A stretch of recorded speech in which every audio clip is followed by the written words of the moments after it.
অসমৰ সমূহ 6 জনগোষ্ঠীৰ নেতৃত্বক আমি উষ্ম অভিনন্দন জনাইছোঁ।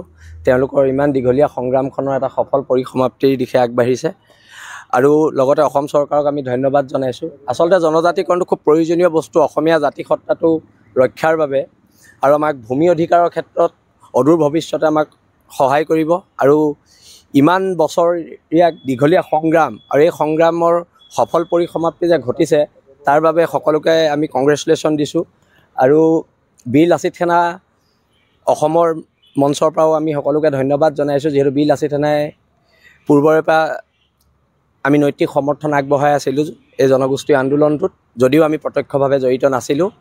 আৰু সকলোৰে বিশেষকৈ উজনি অসমত এক উৎসৱৰ দৰে এক পৰিৱেশ হৈছে আৰু সেই পৰিৱেশৰ অংশীদাৰ আমিও হৈছোঁ। মোৰ পত্নীও আহোম সম্প্ৰদায়ৰ ছোৱালী আৰু এই যিটো জয় হৈছে এইটো জয় খিলঞ্জীয়া জাতিসত্তাৰ জয় হৈছে আৰু আমি আশা ৰাখিছোঁ এখন আইন অতি শীঘ্ৰে ইমপ্লিমেণ্ট হওক আৰু ইয়াত মুখ্যমন্ত্ৰীৰ ভূমিকা লক্ষণীয় হ'ব আৰু অসম চৰকাৰৰ লগতে অসমৰ মাননীয় মুখ্যমন্ত্ৰী ডাঙৰীয়াক বীৰ লাচিত সেনা অসমৰ হৈ আমি ধন্যবাদ জ্ঞাপন কৰিছোঁ। চব যিটো কালি পৰিৱেশ পৰিস্থিতি হৈছে এইটো নিয়মমতে চৰকাৰে নিয়ন্ত্ৰণ কৰিব লাগিছিলে।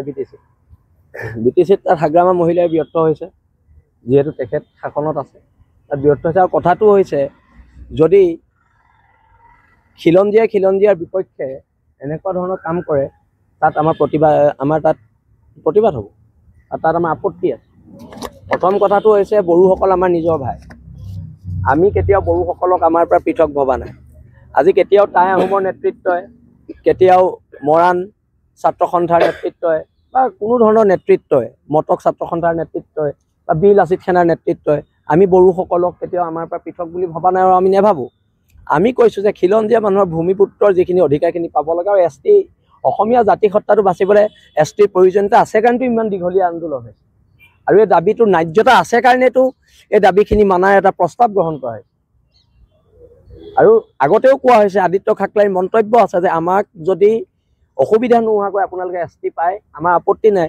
এটা টক শ্ব'ত তেখেতে নিজেই কৈছে, কোৱাৰ পিছত এতিয়া তেওঁলোকে যদি উল্টাখৰ মাৰে তাত কিন্তু সকলোৰে আপত্তি আছে। আৰু অসমত কেতিয়াও বীৰ লাচিত সেনা অসম থকালৈকে, আমাৰ বিভিন্ন জনগোষ্ঠীয় সংগঠন থকালৈকে, আমাৰ জাতীয় সংগঠনবোৰ থকালৈকে আমি অসমত কেতিয়াও ভাতৃঘাতী সংঘাত হ'বলৈ নিদিওঁ। আৰু এই ক্ষেত্ৰত যদি কোনোবাই ভাবিছে, কোনোবাই পৰিকল্পনা কৰিছে, এইবোৰ পৰিকল্পনা ওফৰাই পেলোৱা হ'ব। কিন্তু পুনৰবাৰ আদৰণি জনাইছোঁ, STৰ প্ৰয়োজনীয়তা আছিলে। টাই আহোম মৰাণ মটককে প্ৰমুখ্য কৰি যি 6 জনগোষ্ঠীয়ে বিচাৰিছিলে তেওঁলোকক প্ৰয়োজনীয়তা আছিলে আৰু সেইবাবে ST পাইছে। আৰু পুনৰবাৰ আমি জনগোষ্ঠীয় সংগঠনৰ নেতৃবৰ্গক উষ্ম অভিনন্দন জনাইছোঁ আৰু মই আশা ৰাখিছোঁ উজনি অসমত এক বিজয় উৎসৱৰ আয়োজন তেওঁলোকৰ নেতৃত্বত হ'ব। ৰন্টু পানজনৰ সতীৰ্থ বৰ্তমান কাৰাবন্দী। শুকুৰবাৰে শিৱসাগৰ জেলৰ পৰা চৰাইদেউৰ 5 জন সতীৰ্থক যোৰহাট জেলত ৰখা হৈছে। এই সন্দৰ্ভত কি জেল আমাৰ সংগ্ৰামী অলংকাৰ বীৰ লাচিত সেনা অসমৰ আগতেও কোৱা হৈছে আৰু যিখিনি গোচৰ দিছে ৰন্টু পানী ফুকনকে প্ৰমুখ্য কৰি সকলোৰে ওপৰত, সেই গোচৰখিনি ভুৱা গোচৰ আৰু আমি আশা ৰাখিছোঁ অতি শীঘ্ৰে ৰন্টু দা মুকলি আকাশৰ তললৈ আহিব। ইতিমধ্যে আইনী যিখিনি প্ৰক্ৰিয়া সেইখিনি আমি আগবঢ়াই আছোঁ আৰু আইনৰ গণতন্ত্ৰৰ ওপৰত বিশ্বাস আছে আৰু গণতান্ত্ৰিক ব্যৱস্থাৰ মাজত আছোঁ যেতিয়া আমি সদায় গণতন্ত্ৰৰ ওপৰত বিশ্বাস কৰিয়ে চলিব লাগিব। আৰু আমাৰ ওপৰতো NSA লগাইছিলে, আমাৰ ওপৰতো বিভিন্ন ধৰণৰ গোচৰ দিছিলে, কিন্তু 4 মাহ 5 মাহৰ পিছত আদালতে সেইখিনি গোচৰ নাকচ কৰিছিলে।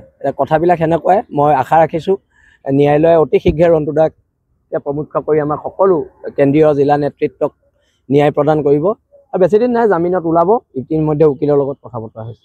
সামাজিক মাধ্যমত সততে এটা কথা উল্লেখ হৈ আছে যে শৃংখল চলি গৈছে। আমি যেতিয়া ওলাওঁ ভয়ংকৰভাৱে ওলাওঁ, এনে ঢিঙত ওলাইছোঁ, ঢিঙত হাজাৰ হাজাৰ মানুহলৈ ওলাইছোঁ আৰু বীৰ লাচিত সেনাৰ নেতৃত্বক দুভাগ কৰিবলৈ যিটো প্ৰচেষ্টা এচাম অসাধু মানুহে লৈছে, তেওঁলোকলৈ এটা চমু বাৰ্তা আমি দি দিওঁ, বীৰ লাচিত সেনা অটল অদম্য অজেয়। আমাক অন্ততঃ দুভাগ কৰিব নোৱাৰে। বীৰ লাচিত সেনা কোনো ৰুটিৰ টুকুৰা নহয়, কোনোবাই দুফাল কৰি আমাক খাই পেলাব। বীৰ লাচিত সেনা এটা সত্তা হয় আৰু বীৰ লাচিত সেনাই কি কৰি আছে আমি কোনোবা ৰাজনৈতিক দলক সুধি আমি কাম কৰাৰ আমাৰ প্ৰয়োজনীয়তা নাই। আমাৰ নেতৃবৰ্গ আছে, আমাৰ সামূহিক সিদ্ধান্ত আছে, আমি সামূহিক সিদ্ধান্ত মতে কাম কৰিম। ঢিঙত এইটো অখিল গগৈ জানিব, এইটো মই নাজানিম। কিন্তু ঢিঙত আমি গৈছিলোঁ খিলঞ্জীয়া মানুহৰ ৰক্ষাৰ বাবে, খিলঞ্জীয়া মানুহৰ সুৰক্ষাৰ বাবে। তাত বীৰ লাচিত সেনাৰ নেতৃত্ব মন্ত্ৰী MLA হ'বলৈ যোৱা নাছিলে। কোনে ক'ত ইলেকশ্যন খেলি থাকক, কিন্তু ঢিঙত উচ্ছেদ হ'ব লাগিব। তাত খিলঞ্জীয়া মানুহৰ হাজাৰ হাজাৰ বিঘা মাটি দখল কৰি থৈছে। এইটো মই কোৱা নাই, এইটো মোৰ তথ্য নহয়, বীৰ লাচিত সেনাৰ তথ্য নহয়, সেইটো কৈছে ঢিঙৰ খিলঞ্জীয়া মানুহে। আৰু যিসকলে আমাক সমালোচনা কৰি আছে তেওঁলোক এবাৰ ঢিঙলৈ যাওক, তাত খিলঞ্জীয়া মানুহ কেনেকৈ জীয়াই আছে এবাৰ চাওক। তাত বড়ো মানুহৰ কি অৱস্থা হৈছে, তাত খিলঞ্জীয়া অসমীয়া মানুহৰ কি অৱস্থা হৈছে, মিচিং মানুহৰ কি অৱস্থা হৈছে, সকলোৱে এবাৰ গৈ চাওকগৈ। ঢিঙত মাত্ৰ 26খন নে 28খন খিলঞ্জীয়া গাঁও আছে, আৰু গোটেই গাঁওখিনি সকলো ফালৰ পৰা বেৰি ধৰা হৈছে। আৰু ঢিঙত 1983 চনৰ পিছৰ পৰা প্ৰথমটো জুৰ সমদল তাত বাহিৰ হৈছে, প্ৰথম জুৰ সমদল তাত বাহিৰ হৈছে। আৰু সেইকাৰণে সেইদিনা ঢিঙত ঐতিহাসিক জয়।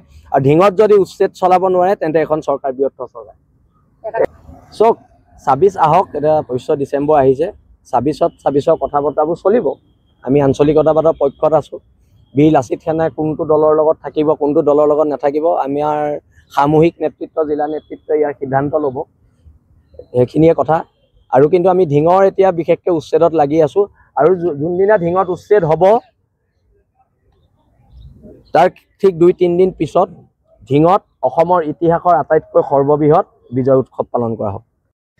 20 বছৰীয়া যোৰহাটবাসীৰ একমাত্ৰ ভৰসা প্ৰতিষ্ঠান ৰিয়া টি ষ্টল। হয়, যোৰহাট পুৰণি বালিবাট স্থিত বিজি পথত আপোনালোকৰ আপোন আৰু ভৰসাৰ চাহ, মিঠাই, বিভিন্ন সুস্বাদু সমৃদ্ধ বিপণী Riya tea stall. Riya tea ষ্টলৰ দ্বিতীয়খন সংযোজন ৰিয়া টি ষ্টল ৰাইজৰ বাবে মুকলি। ইয়াত নানান ধৰণৰ বিস্কুট, ব্ৰেড, সুস্বাদু পেষ্ট্ৰি, কেক, চাহ, কফিৰ লগতে বাৰ্থডে কেক উপলব্ধ। লগতে অৰ্ডাৰ মতে যোগান ধৰা হ'ব। তেনেহ'লে পলম নকৰি আহক আপোনালোকৰ প্ৰিয় বিপণী ৰিয়া টি ষ্টললৈ।